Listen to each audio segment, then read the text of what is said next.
अध्याय 4। एक प्रतिभाशाली टीम कैसे बनाएं। जब मैं प्रमुख लोगों को हायर करता हूं तो मेरा 2 लक्ष्य होता है, बड़े काम करना और उन्हें करते हुए मजा लेना।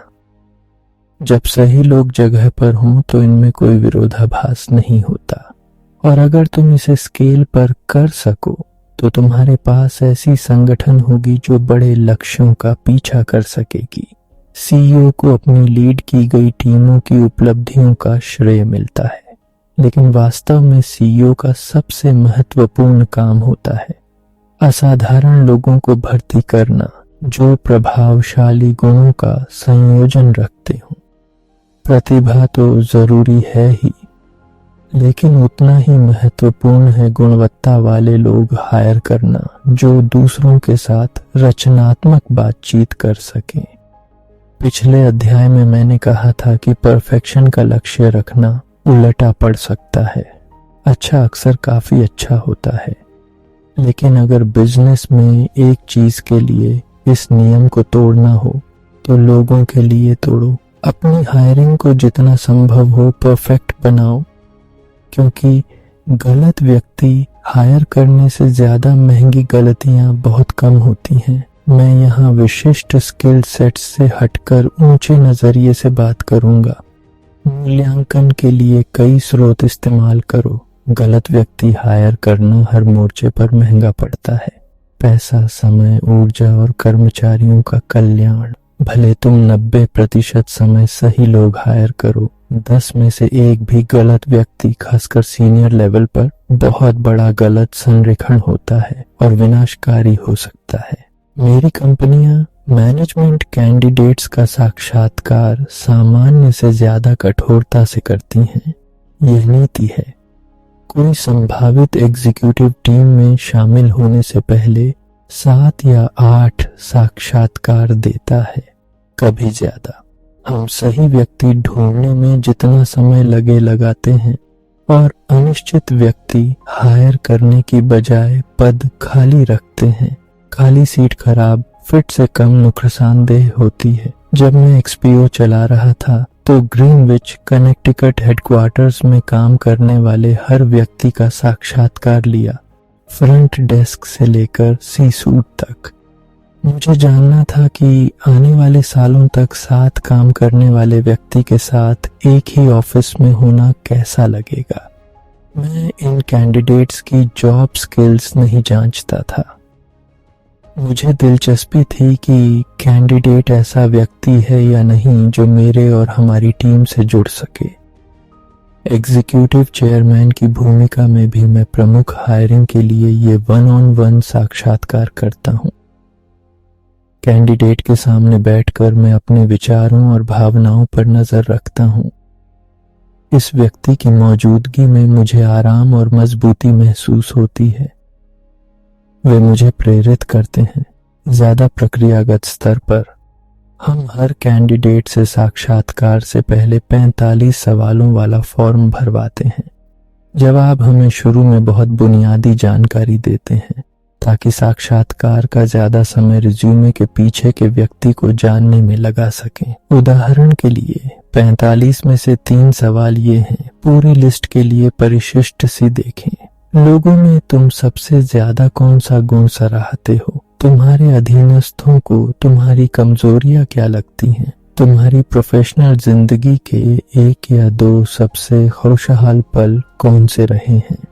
कैंडिडेट को जानने में कुछ व्यक्तिपरकता होती है और शामिल सभी लोगों के लिए व्यक्तिगत पूर्वाग्रहों से बचना महत्वपूर्ण है। मैं भरोसेमंद सहकर्मियों पर निर्भर करता हूं कि वे कैंडिडेट का साक्षात्कार लें और व्यक्ति की योग्यता और सांस्कृतिक अनुकूलता का ईमानदार मूल्यांकन साझा करें। जब हम हायर करने पर विचार करते हैं तो मैं अपनी टीम से उम्मीद करता हूं कि अगर अलग राय हो तो वे मुझसे और एक दूसरे से सम्मानपूर्वक असहमत हों। सहयोग से काम करके हम संगठन में आने वालों के लिए मजबूत फिल्टर बनाए रखते हैं। बुद्धि, भूख, ईमानदारी और सहकर्मिता, मेरे उत्तराधिकारी सीईओ, एक्सपीओ, जीएक्सओ और आरएक्सओ चलाने वाले क्रमशः मारियो हरिक, मैल्कम विल्सन और ड्रू विल्करसन हायरिंग के व्यापक सत्य के बेहतरीन उदाहरण हैं। अपनी टीम में सबसे अच्छे लोग लाने का तरीका है अपने दिमाग में आदर्श कैंडिडेट की कोई पहले से कल्पित तस्वीर त्याग देना कि वह दिखता या बोलता कैसा होगा। मारियो, मैल्कम और ड्रू बहुत सारी स्पष्ट बातों में एक दूसरे से बिल्कुल अलग हैं, जिसमें वे मेरे साथ काम करने कैसे आए। मारियो को मैंने एक्सपीओ का चीफ इंफॉर्मेशन ऑफिसर हायर किया, फिर वह चीफ कस्टमर ऑफिसर बने और फिर हमारे उत्तर अमेरिकी एलटीएल बिजनेस के हेड। 1922 में उन्होंने मेरा स्थान लिया एक्सपीओ के सीईओ के रूप में। मैल्कम यूरोप में नॉर्बर्ट डेंट्रेसेंगल के अधिग्रहण से एक्सपीओ में आए और 6 साल तक एक्सपीओ के यूरोपीय ऑपरेशंस चलाए जब तक हमने जीएक्सओ स्पिन ऑफ नहीं किया। मैल्कम के पास दशकों का लॉजिस्टिक्स अनुभव है, इसलिए जीएक्सओ के सीईओ के लिए वह आदर्श थे। ड्रू को हमने 1911 में एक्सपीओ शुरू करने के थोड़े बाद ट्रक ब्रोकरेज के कॉम्पिटिटर सीएच रॉबिन्सन से हायर किया। ड्रू ने हमें ट्रक ब्रोकरेज बिजनेस जीरो से बनाने में मदद की और स्पिन ऑफ पर आरएक्सओ के सीईओ बने। अरबों डॉलर की वैल्यू बनाने के लिए तुम्हें ऐसी टीम चाहिए जो होशियार, मेहनती, ईमानदार और दयालु हो। मारियो बेयरूत में बड़ा हुआ और अपनी टेक्नोलॉजिकल प्रतिभा, तेजी और आकर्षण से और अलग लेबनीज लहजे में व्यक्त करता है। मैल्कम धैर्यवान और संयमित है, अंग्रेज जो फुटबॉल पसंद करता है। ड्रू दक्षिणी है जिसकी कैरोलिना लहजा है, जो सीधे मुद्दे पर आता है और पूरी तरह अलग तरह के फुटबॉल का शौकीन है। सतह पर इन 3 लीडर्स को जोड़ने वाली बहुत कम बातें हैं, लेकिन हर हायर में मैं जिन 4 गुणों की तलाश करता हूँ उनमें वे लगभग एक जैसे हैं: बुद्धि, भूख, ईमानदारी और सहकर्मिता। अगर कैंडिडेट इन 4 में से किसी एक में कमी रखता है तो वह जोखिम मैं नहीं लेता। अगर मुझे कोई मिले जो चारों में उच्च स्कोर करे और भूमिका के लिए स्किल्स रखे तो मैं उसे तुरंत हायर कर लेता हूँ। बुद्धि। उच्च बुद्धि की जांच सभी कैंडिडेट्स के 90% को बाहर कर देती है, इसलिए यह पहली चीज है जो मैं देखता हूँ। बुद्धि मेरे लिए अनिवार्य है, खासकर क्योंकि मैं बहुआयामी और विकसित होती इंडस्ट्रीज में काम करता हूँ। होशियारी का कोई विकल्प नहीं। मैंने बताया था कि मेरे मेंटर लुडविग जेसेल्सन ने मुझे सिखाया कि समस्याओं को बाधा हटाने और सफलता के करीब आने के अवसर के रूप में देखो। होशियार लोग ऐसा करने के लिए अच्छे से अनुकूलित होते हैं। वे समस्याओं को जल्दी सुलझाने वाले पजल या खोदने लायक कच्चे हीरे देखते हैं। मुझे अपनी टीम में ऐसे लोग चाहिए जो समस्या सुलझाना एंजॉय करें और अपने समाधानों से बिजनेस बढ़ाएं और कस्टमर्स को प्रभावित करें। लगभग 25 साल पहले लोग इमोशनल कोशेंट या ईक्यू नाम के नए कॉन्सेप्ट की बात करने लगे थे। किताबों और लेखों की बाढ़ आई कि सहानुभूति, कम्युनिकेशन और संबंधित सॉफ्ट स्किल्स सफल बिजनेस लीडर्स में सबसे महत्वपूर्ण है। लीडिंग हेडहंटिंग फर्म स्पेंसर स्टुअर्ट ने 90 के दशक में स्टडी की कि संगठनात्मक नतीजों में सबसे ज्यादा योगदान देने वाली सीईओ विशेषता क्या है। ईक्यू या आईक्यू। उन्होंने हर परफॉर्मेंस लेवल की कंपनियां देखी और नतीजे स्पष्ट थे। संगठनात्मक सफलता से सबसे निकट संबंधित सीईओ विशेषता उच्च आईक्यू है। मैं उन सीईओज में था जिनका स्पेंसर स्टुअर्ट ने रिसर्च के लिए साक्षात्कार लिया था और उनके निष्कर्षों का इंतजार कर रहा था। स्टडी के निष्कर्षों ने मेरी हायरिंग प्रैक्टिस पर बड़ा असर डाला। इसने मुझे सबसे होशियार, सबसे प्रतिभाशाली लोगों को हायर करने पर 2 गुना जोर देने के लिए प्रेरित किया, ताकि टीम के रूप में सबसे अच्छे बिजनेस फैसले ले सकें। मुझे पसंद है कि जब मैं होशियार लोगों का ग्रुप इकट्ठा करके कुछ डिस्कस करता हूँ तो स्वाभाविक रूप से विद्युतीय ऊर्जा पैदा होती है। सीईओ के रूप में मैं जो सबसे होशियारी भरा काम करता हूँ वह यह कि ज्यादातर लोग जिन्हें मैं हायर करता हूँ मुझसे ज्यादा होशियार होते हैं। साक्षात्कार में मैं बुद्धि से जुड़े कुछ ऑब्जेक्टिव सवाल पूछता हूँ, जैसे कॉलेज में ग्रेड पॉइंट एवरेज और अगर पता हो तो IQ। ये ब्रेन पावर के उपयोगी संकेतक हैं, लेकिन पूरी तस्वीर नहीं, और बुद्धि को ऑब्जेक्टिवली जांचने में अंतर्निहित जोखिम है। पेडिग्री को क्षमता समझने का जोखिम। सच है, बहुत होशियार लोग अच्छे SAT स्कोर लेते हैं, टॉप रैंक स्कूलों में जाते हैं और बड़े ब्रांड कंपनियों में नौकरियां पाते हैं। ये मानदंड तौलने लायक हैं, लेकिन SAT स्कोर महंगे ट्यूटर्स से बढ़ाए जा सकते हैं, कॉलेज एडमिशन गेम किए जा सकते हैं और बड़ी कंपनियों में हायर होना जान पहचान या माता पिता की जान पहचान का फंक्शन हो सकता है। अपने करियर में मैंने बहुत प्रतिभाशाली लोगों से मुलाकात की जो आईवी लीग स्कूलों में नहीं गए, कारण बुद्धि से संबंधित कुछ नहीं। ड्रू विल्करसन यह छिपाते नहीं कि उन्होंने देश में टॉप 100 से नीचे रैंक कॉलेज अटेंड किया और RXO के बिजनेस पर उनकी महारत किसी भी मानक से असाधारण है। ड्रू पैरों पर तेज है और सही प्राथमिकताओं पर फोकस्ड। वह बड़ी तस्वीर देख सकता है और समस्याएं सुलझाने में अथक है। अगर मैं केवल आईवी लीग ग्रेजुएट्स ढूंढता तो ड्रू को मिस कर देता और RXO का CEO कम सक्षम होता। कुछ नौकरियां टेक्निकल या ऑपरेशनल क्षेत्र में उत्कृष्टता से ज्यादा होती हैं कुल बुद्धि से। इन पदों के लिए ऐसा व्यक्ति चाहिए जो हमारी जरूरत के काम में होशियार हो, सामान्य जीनियस नहीं। मैं यहाँ जीनियस शब्द पॉइंट बनाने के लिए इस्तेमाल कर रहा हूँ, लेकिन अगर कोई कैंडिडेट खुद को ऐसा कहे तो चाहे उसका IQ जो हो, मैं प्रभावित नहीं होता। सचमुच होशियार लोग विनम्र होते हैं, अहंकारी नहीं।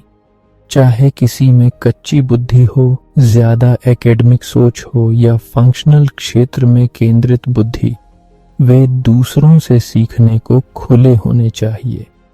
मैं ऐसे लोग हायर करता हूं जिनमें जीतने की जलती इच्छा हो और जो निष्पक्ष खेलें। यह व्यक्तित्व ढूंढना मुश्किल हो सकता है। एक तरफ मुझे अपनी टीम में बड़े अहंकार वाले गो गेटर्स चाहिए, आत्मविश्वासी विजेता जो मार्केट जीतने और ढेर पैसा कमाने निकले हों। साथ ही उन्हें दूसरों का सचमुच सम्मान करना चाहिए। अहंकार की हल्की झलक भी रेड फ्लैग हो सकती है। इससे बचने के लिए 1-on-1 साक्षात्कार में कैंडिडेट जांचते वक्त मैं खुद से 2 सवाल पूछता हूं। पहला, क्या यह व्यक्ति द्वंद्वात्मक सोच सकता है, यानी क्या वह कई नजरियों से सोच सकता है और अलग दिशाओं में बहती जानकारी को सामंजस्य कर सकता है। और दूसरा, क्या वह अपनी राय बदल सकता है। किसी भी बुद्धि स्तर पर जिद्दी सोचक टीम के लिए कम मूल्यवान होते हैं क्योंकि वे अपनी राय में फंसे रहते हैं। भूख। हर कैंडिडेट में मैं जो दूसरा गुण ढूंढता हूं वह भूख है। भूखे लोग दृढ़ता रखते हैं और मेहनत करना चाहते हैं। बड़े प्रोजेक्ट्स उन्हें मोटिवेट करते हैं और सफलता के लिए रातें वीकेंड काम करते हैं। वे लचीले होते हैं और समस्याएं आने पर हार नहीं मानते। भूख महत्वपूर्ण गुण है और मैं हर हायर से इसकी उम्मीद करता हूँ। साथ ही मैं केवल ऐसे लोग हायर करता हूँ जो ढेर पैसा कमाने को मोटिवेटेड हों। CEO कर्मचारियों को अनुभव और सलाह दे सकते हैं, लेकिन सलाह से मॉर्गेज नहीं चुकता। मुआवजा कर्मचारियों को मोटिवेट करने का सबसे प्रभावी टूल है। अगर कैंडिडेट मुझसे कहे मैं पैसे से मोटिवेटेड नहीं हूँ, तो मुझे शक होता है कि या तो वह ईमानदार नहीं है या उसमें वह भूख नहीं है जो लाभ उन्मुख उद्यम में सफल होने के लिए जरूरी है। महत्वाकांक्षी लोग हायर करो जो बड़े काम करना और ढेर पैसा कमाना चाहते हो। मेरी कंपनियां हमेशा ऐसे लोग हायर करने की कोशिश करती हैं जो तीव्र result oriented workplace culture enjoy करें, न कि केवल मेहनत करने को मजबूर हों। वे हमारे लिए काम करना चाहते हैं क्योंकि हम उन्हें महत्वाकांक्षी लक्ष्यों की ओर तेज दौड़ने और बड़ा इनाम पाने का मौका दे रहे हैं। मेरी पहली कंपनी अमेरिक्स में मैंने छोटी टीम हायर की जो संघर्षशील थे और मजबूत कॉम्पिटिटिव स्ट्रिक्स से प्रेरित थे, आंशिक इसलिए कि मेरी तरह वे कंगाल के करीब थे। तब से मेरी कंपनियां बड़ी हुई लेकिन भूख कम नहीं हुई और हमेशा उद्यमी भावना और संघर्षशील कॉम्पिटिटिव स्ट्रिक रही। थोड़ा कम स्टाफ होना बेहतर है, बहुत कम नहीं। ठीक से दुबली टीम का फोकस ज्यादा केंद्रित होता है और ज्यादा काम करती है। भूख के लिए हायर करने का एक तरीका है संभावित कर्मचारी में देखना कि दुबले वर्कप्लेस में फलने फूलने की क्षमता है या नहीं। मुझे लगता है कि थोड़ा कम स्टाफ वाली टीम ज्यादा फोकस्ड होती है और रिडंडेंट बिजी वर्क में कम समय बर्बाद करती है। सही भूख वाले इस माहौल में अच्छा करते हैं। कभी कभी लोग बदल जाते हैं, शुरू में भूखे होते हैं, फिर जिंदगी में कुछ ऐसा होता है कि धीमे पड़ जाते हैं। मैंने लोगों को शिकार की उत्सुकता दिखाते देखा और फिर खो देते, या शायद शुरू में स्टैमिना नहीं था। रिश्ते की समस्या हो सकती है या व्यक्तिगत फिलॉसफी में यू टर्न या ढेर पैसा कमाकर धार खो देना। जब तुम सफलता की गहरी आंतरिक इच्छा के इर्द गिर्द टीम बनाते हो तो बर्नआउट जोखिम होता है और सतर्कता जरूरी है इसे दूर रखने के लिए। उदाहरण के लिए, थोड़ा कम स्टाफ वाली टीम ज्यादा प्रोडक्टिव होती है, लेकिन बहुत कम स्टाफ होने पर कर्मचारी मानसिक रूप से चेकआउट कर लेते हैं और बहुत लंबे समय तक बहुत मेहनत करने वाले दीवार से टकरा सकते हैं। कभी कभी मुझे अपने सबसे भारी हिटर्स को चिल करने को कहना पड़ता है। फोन बंद करो, आराम करो, रिचार्ज हो और वापस झूलते हुए आओ। जब वे चिल कर रहे होते हैं तो हमें उनकी कमी खलती है, लेकिन यह कहीं बेहतर है उस स्थिति से जहां लोगों को न्यूनतम प्रयास के लिए उकसाना पड़े। ईमानदारी। किसी भी कंपनी की सफलता इस पर निर्भर करती है कि उसके लोग अपनी जिम्मेदारियां निभाएं। हर किसी को वह करना चाहिए जो वह कहता है कि करेगा। मैनेजमेंट का काम है रणनीतिक दिशा निर्धारित करके निगरानी करना और रुकावटें हटाना, लेकिन पूरी मशीन तब बेहतर चलती है जब संस्कृति टीम वर्क से परिभाषित हो और इसके लिए भरोसा चाहिए। ईमानदारी के स्पष्ट फायदों के अलावा भरोसेमंद लोग हायर करने से उनके आसपास के लोगों को अपने काम पर फोकस करना आसान हो जाता है। एक भी ईमानदारी से समझौता करने वाला व्यक्ति कार्यस्थल को बाधित कर सकता है। इसलिए हायरिंग प्रोसेस में ऐसे व्यक्ति को फिल्टर करना कहीं ज्यादा कुशल है, वरना अन्य कर्मचारी अपना समय कंधे झांककर खुद को, कंपनी को या उसके कस्टमर्स को अपने बेईमान सहकर्मी से बचाने में बर्बाद करेंगे। अपने करियर में मैंने ईमानदारी के बारे में 3 महत्वपूर्ण सबक सीखे हैं। पहला, अगर कोई छोटी चीजों में झूठ बोलने को तैयार है तो आमतौर पर बड़ी चीजों में भी झूठ बोलने को तैयार होता है। जिस पर भरोसा न हो कि वह सच बोलेगा, उसके साथ कम्युनिकेशन बहुत मेहनत का काम है, जहां आपको लगातार सोचना पड़ता है कि वह झूठ बोल रहा है या नहीं और क्यों। और इससे भी ज्यादा महत्वपूर्ण, भरोसेमंद कर्मचारी बिजनेस ऑपरेशंस में लीडरशिप की आंखें और कान होते हैं। बेईमान कर्मचारी मैनेजमेंट को वास्तविकता से अंधा कर देते हैं। दूसरी बात जो मैंने सीखी है वह यह कि देर सबेर झूठे पकड़े जाते हैं। इसलिए मैं मानता हूं कि लंबे समय में ईमानदार लोग बेईमान लोगों से ज्यादा सफल होते हैं। मैं बड़े स्केल पर सफलता का पीछा कर रहा हूं, इसलिए टीम में झूठों के लिए जगह नहीं है। वे पूरी कंपनी के लिए अस्तित्व का खतरा पैदा करते हैं और टीम इसे महसूस कर लेती है, भले कुछ खास न जानती हो। ईमानदार कर्मचारी सभी को आराम से रहने देते हैं। और तीसरा, ईमानदार लोगों को आपको बताने की जरूरत नहीं कि वे कितने ईमानदार हैं, वे अपने कार्यों से ईमानदारी दिखाते हैं। ईमानदारी की ज्यादातर प्रतिष्ठा किसी के कहे अनुसार करने और सीधे बोलने के संचयी प्रभाव से आती है। हायरिंग प्रोसेस में हम ऐसी संकेतों की तलाश करते हैं। सहकर्मिता। अब तक तुम्हें समझ आ गया होगा कि मेरी टीम और मैं बहुत समय साथ बिताते हैं, इसलिए यह बड़ी बात है कि हमें एक दूसरे पसंद हो। काम तब ज्यादा प्रोडक्टिव होता है जब साथ वाले लोग माहौल को बेहतर बनाते हों। मुझे नहीं लगता कि कटहल लोग लंबे समय में संगठन की मदद करते हैं। सहकर्मी टीममेट आमतौर पर बदमिजाज लोगों से ज्यादा सफल होते हैं। सहकर्मिता आंशिक रूप से अच्छा बिजनेस है, क्योंकि मुझे लगता है कि बड़े लक्ष्यों तक पहुंचने के लिए यह आवश्यक है, और आंशिक रूप से स्वार्थी। हाल ही में मैं लाइफ इंश्योरेंस पॉलिसी लेने गया था और एजेंट ने बताया कि एक्चुएरियल दृष्टि से मेरे पास शायद 20 साल की जिंदगी बची है, 7,300 दिन। मुझे लगता है कि आखिरी 1,000 या 2,000 दिन सबसे स्वस्थ नहीं होंगे, इसलिए मेरे पास सिर्फ लगभग 5,000 अच्छे दिन बचे हैं। मैं उनमें से 1 घंटा भी ऐसे लोगों के साथ नहीं बिताना चाहता जो दयालु न हो। संगठन एक पार्टी जैसा है।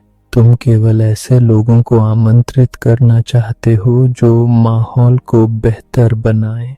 साथ काम करने वाले सहकर्मियों का कनेक्शन शाब्दिक और रूपक दोनों अर्थों में अंतरंग होता है। यह मनोवैज्ञानिक, भावनात्मक, यहाँ तक कि शारीरिक होता है।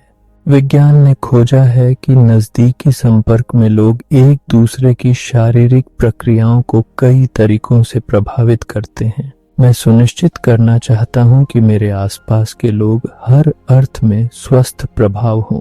ग्रीनविच में एक्सपीओ हेडक्वार्टर्स में नौकरी पाने वाला हर व्यक्ति ऑब्जेक्टिव कॉम्पिटेंसी और मैंने अभी बताए 4 गुणों बुद्धि, भूख, ईमानदारी और सहकर्मिता के आधार पर जांचा जाता है। ऑफिस क्रिएटिव नर्व सेंटर है और वहां होना मजेदार है। हालांकि अनुभवहीन लीडर्स द्वारा कर्मचारियों को मेहनत की वास्तविकता से भटकाने वाली मजे की तरह नहीं। वहां पुल टेबल या बीन बैग या बियर केग नहीं है। लोगों के काम करते वक्त शांत तीव्रता का माहौल है और भावनात्मक गर्मजोशी भी। लोग एक दूसरे की सराहना और भरोसा करते हैं और साथ समय बिताना एंजॉय करते हैं। 12 साल तक मैं सीईओ रहा। ग्रीनविच कार्यस्थल में एक्सपीओ के गुमनाम कर्मचारी सर्वे में जॉब संतुष्टि 10 में से 9.0 से 9.5 के बीच स्कोर करती थी। अपनी लीडरशिप टीम को अच्छे स्वभाव वाले लोगों से भर दो।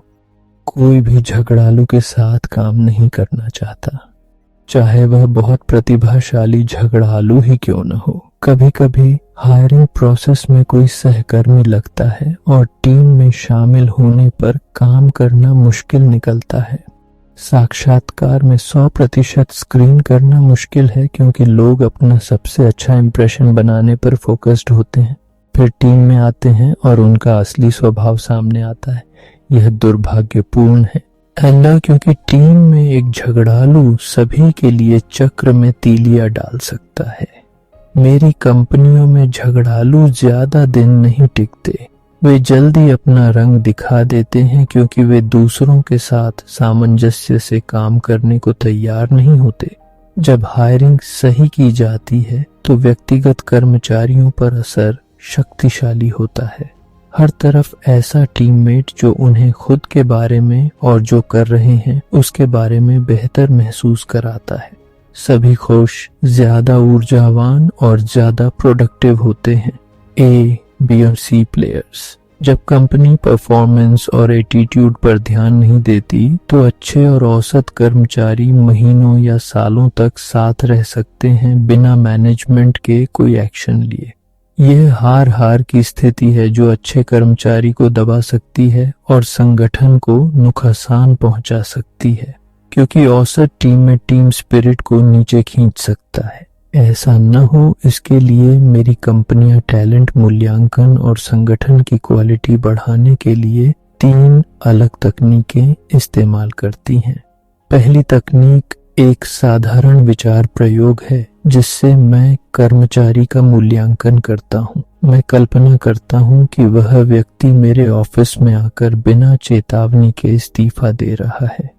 हे ब्रैड, मुझे रोकने की कोशिश मत करो। मुझे दूसरे शहर में दूसरी नौकरी मिल गई है। हमने घर खरीद लिया है, इसलिए मैं काउंटर ऑफर नेगोशिएट करने नहीं आया। मैं ट्रांजिशन प्लान और जिम्मेदारी से जाने की बात करने आया हूँ ताकि सभी खुश रहें।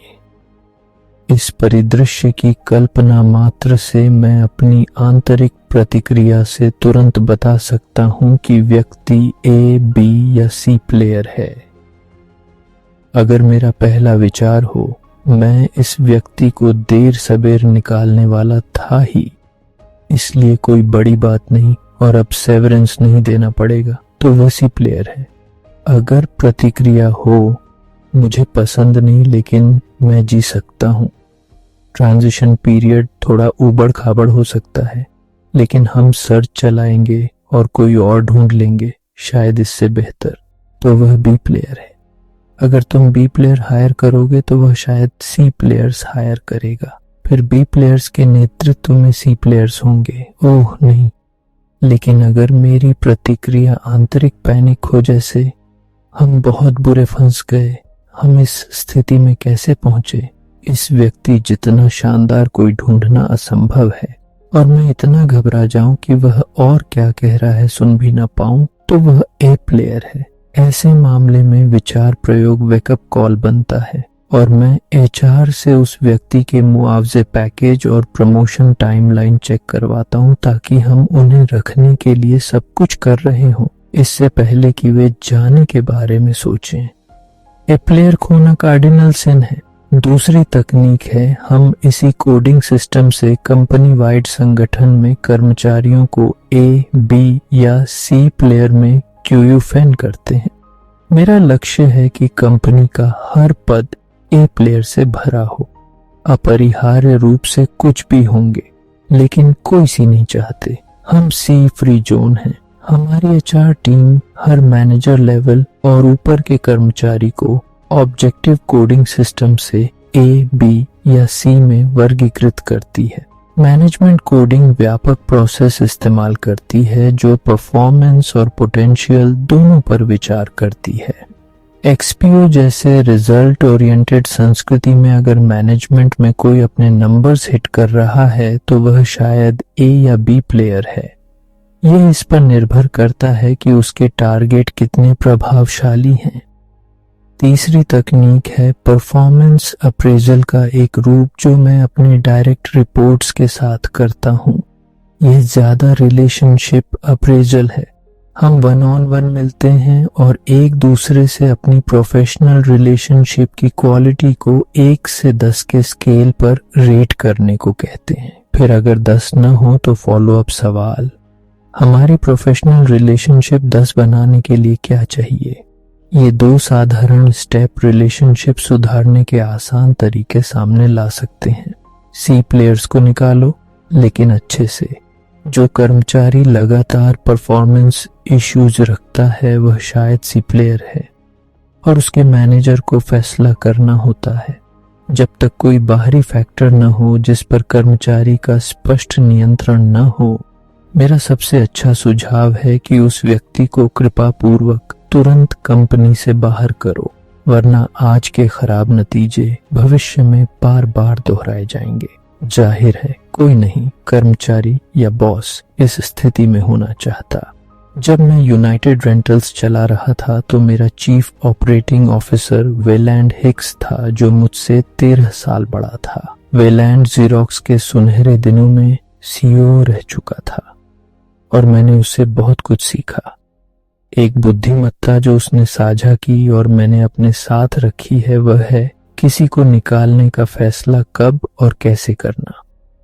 वेलैंड की सलाह थी कि एक बार स्पष्ट हो जाए कि कर्मचारी कंपनी से मेल नहीं खाता तो निर्णायक लेकिन दयापूर्वक कार्य करो। यह कर्मचारी के लिए मुश्किल पल होता है। परिस्थितियां जो भी हों, उन्हें दया दिखाओ, उन्हें सिर ऊंचा करके जाने दो और सेवरेंस पर कंजूसी मत करो। ऐसी स्थिति मत बनाओ कि 10 साल बाद भी तुम सुपरमार्केट में उनसे बचो। मैं मानता हूं कि किसी को निकालने का फैसला हल्के में नहीं लिया जाना चाहिए, लेकिन इसे केवल सबसे बुरे दुराचारों के लिए भी आरक्षित नहीं रखना चाहिए। मैनेजमेंट की जिम्मेदारी है उन कर्मचारियों की पहचान करना जो स्पष्ट परेशानी तो नहीं पैदा कर रहे, लेकिन शांत, पुरानी, कम परफॉर्मेंस से उद्यम को कमजोर कर रहे हैं।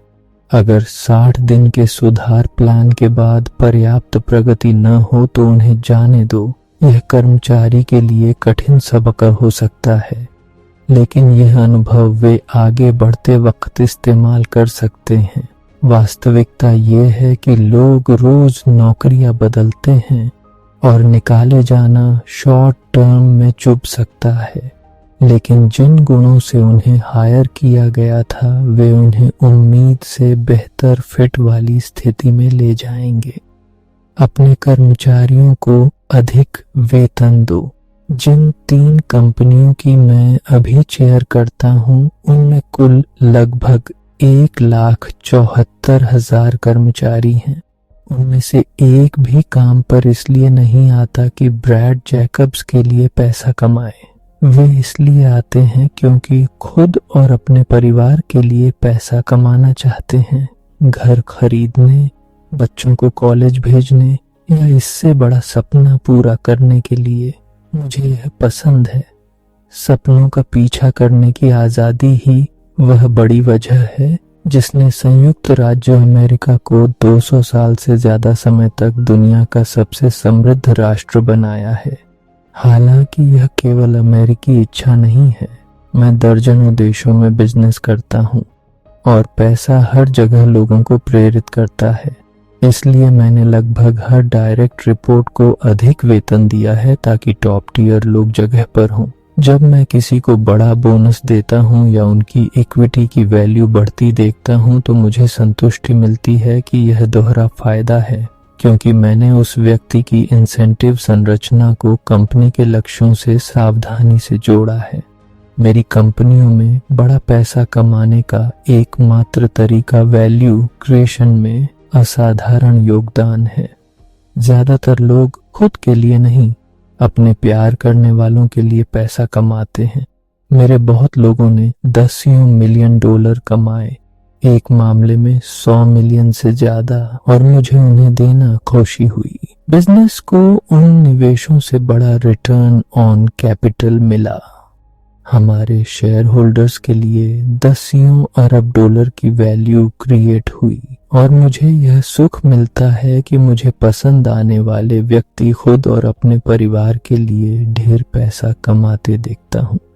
इसमें हाथ होने की संतुष्टि व्यक्त करना मुश्किल है।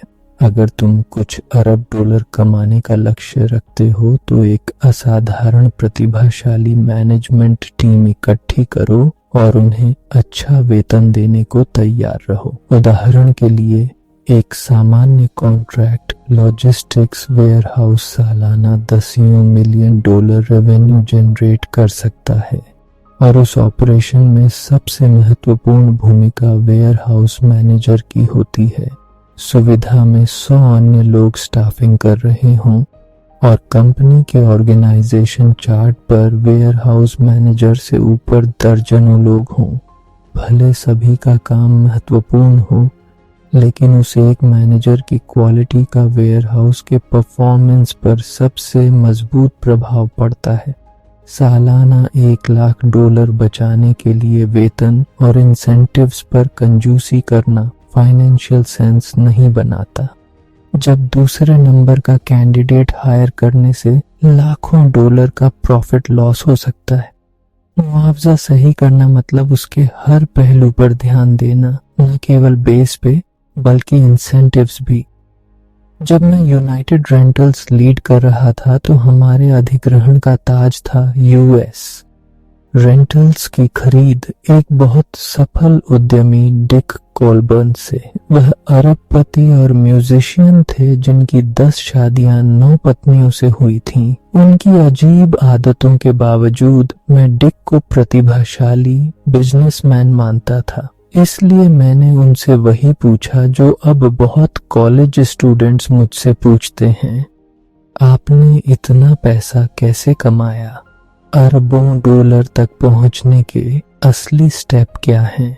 डिक को मजबूत विश्वास था कि बिजनेस में सफलता मुख्य रूप से लोगों को मुआवजा देने में है, यानी प्रॉफिट शेयरिंग फॉर्मूला डिजाइन करना जो उनके निजी हितों को कंपनी के हितों से जोड़े। मैं डिक से इस पर सहमत हूँ। एक्सपीओ में वर्ल्ड क्लास लोग आने की एक वजह है कि हम अल्फाबेट, अमेजन और गोल्डमैन सैक्स जैसे टॉप परफॉर्मिंग हाई पेइंग उद्यमों से रिक्रूट करते हैं। यह सीईओ के रूप में मेरा रणनीतिक फैसला था। बड़ी कॉरपोरेशंस की तरह वेतन देना और पेनी वाइज एंड पाउंड फॉलिश मानसिकता से बाहर निकलना जो ट्रांसपोर्टेशन इंडस्ट्री को कम वेतन स्केल पर रखती आई है। इससे एक्सपीओ को टैलेंट के लिए सबसे ऊंचे स्तर पर कॉम्पीट कर पाने की क्षमता मिली। टैलेंट के लिए वेतन पर कंजूसी मत करो, मुआवजा को परफॉर्मेंस से जोड़ो। संभावित सीईओज को मेरी सलाह है कि इंसेंटिव प्लान्स के जानबूझकर डिजाइन में भाग लें और उन्हें केवल एचआर या टैलेंट मैनेजमेंट टास्क की तरह डेलीगेट न करें। अलग अलग भूमिकाओं के लिए प्लान्स कस्टमाइज करना भी महत्वपूर्ण है, डोमिनो इफेक्ट को ध्यान में रखते हुए। उदाहरण के लिए सेल्स पर्सन स्वाभाविक रूप से रेवेन्यू ग्रोथ पर ज्यादा ध्यान देता है, ऑपरेशनल मैट्रिक्स पर नहीं, जहां उसका नियंत्रण नहीं। दूसरी ओर ऑपरेशंस लोग मार्जिन और प्रॉफिट के बारे में होते हैं। अगर सेल्स पर्सन का कमीशन केवल रेवेन्यू पर निर्भर हो तो उसे नए कस्टमर्स लाने की खुली छूट मिलती है जो कंपनी की ऑपरेशनल क्षमताओं में फिट हो या न हो। इससे दक्षता खराब हो सकती है और कस्टमर सर्विस, मार्जिन और कुल प्रॉफिट पर नकारात्मक असर पड़ सकता है। इससे सेल्स और ऑपरेशंस के बीच अस्वस्थ तनाव भी पैदा होता है।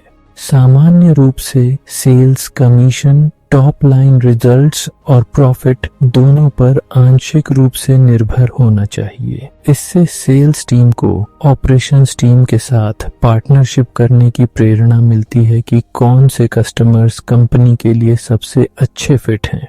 अब सभी साथ मिलकर जीतने के लिए काम करते हैं। मैंने जिन 5 कंपनियों की स्थापना की उन सभी ने इंसेंटिव प्लान्स स्थापित करने में सफलता पाई जो हमारे कर्मचारियों को बेंचमार्क्स का स्पष्ट एहसास देती थीं और संयुक्त प्रयास से उन्हें पूरा करने का निष्पक्ष मौका। अगर इनमें से कोई एक भी गलत हो तो तुम्हारे लोग मौद्रिक अवसर से मोटिवेटेड नहीं होंगे और इंसेंटिव्स का पूरा उद्देश्य हार जाएगा।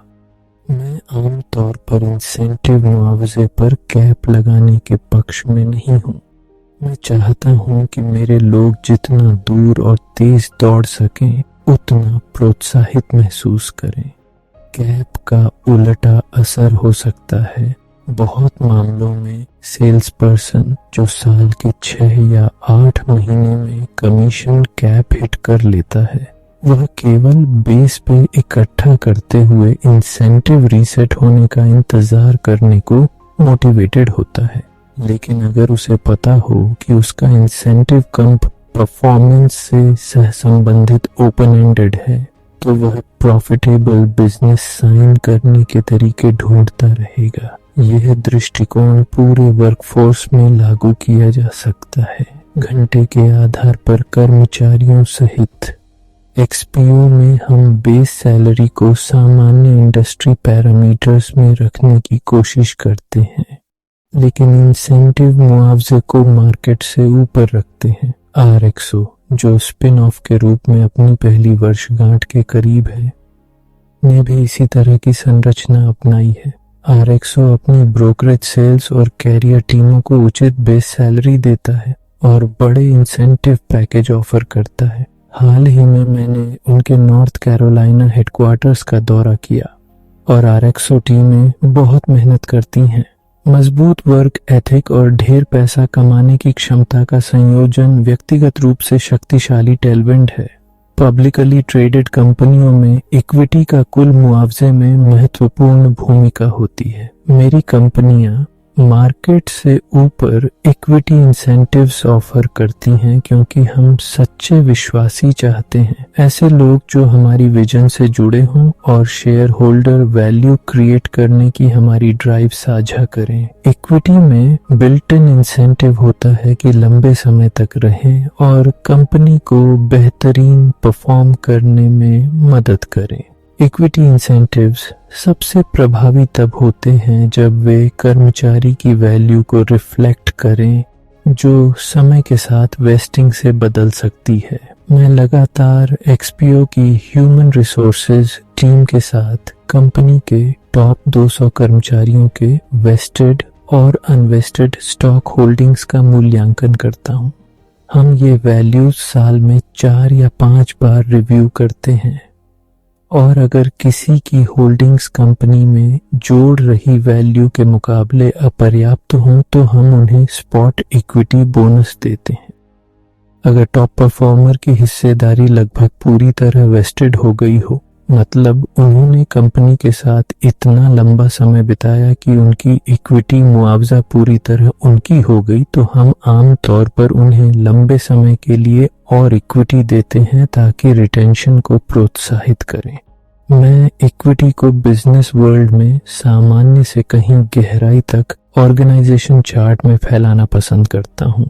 बहुत कंपनियां अर्थपूर्ण इक्विटी तब तक ऑफर नहीं करती जब तक कर्मचारी लीडरशिप के ऊंचे स्तर तक न पहुंच जाए, लेकिन हम चाहते हैं कि जितने हो सके उतने लोग महसूस करें कि वे कुछ रोमांचक का हिस्सा हैं, और यही मुआवजा संरचना की बॉटम लाइन है जो तुम्हारे संगठन के लोगों के हितों को कंपनी और उसके शेयर होल्डर्स के हितों से जोड़ती है। कर्मचारी खुश होते हैं और मेहनत करने की ज्यादा वजह होती है। मैनेजर्स चुनौतियों के क्रिएटिव समाधान ढूंढने को ज्यादा मोटिवेटेड होते हैं। Company operational excellence, market share और प्रॉफिटेबिलिटी में बढ़त बनाने के लिए बेहतर स्थिति में होती है। सब इसलिए क्योंकि तुमने मुआवजे के जरिए चलते रिटर्न जनरेट करने के लिए संसाधन लगाए हैं। यह तुम्हारा सबसे होशियारी भरा निवेश हो सकता है।